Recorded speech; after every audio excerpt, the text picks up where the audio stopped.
धनंजय. हा माझा छोटा भाऊ, हा लास्ट नंबर भाऊ आहे माझा. बघा हा माझा काका आला आहे पुण्यावरून ना, त्याची एंट्री पहिली झाली व्हिडिओ चालू करता करता. कोणी म्हणेल माझा काका आहे, माझा भाऊ शोभतो ना. बघा बघा.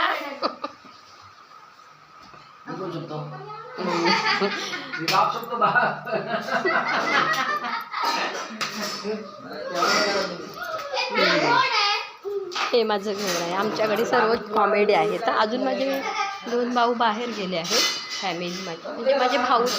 हा आमचा देवाचा रूम आहे. देवघर देवघर म्हणतात ना, तुम्ही देवघर आहे. हे माझं देवघर आहे, बघू शकता तुम्ही. हे देवघर आहे आमचं. आता जरा काळोख आहे. हे माझं देवघर गावाला बघा. हे बघा, हे असं देवघर आहे. माझं छोटं बाळ पिल्लू ढोलकी वाजवायला घेतले. गावाला आल्याच्यानंतर मजाच वेगळी. हे एक ती राई माझी.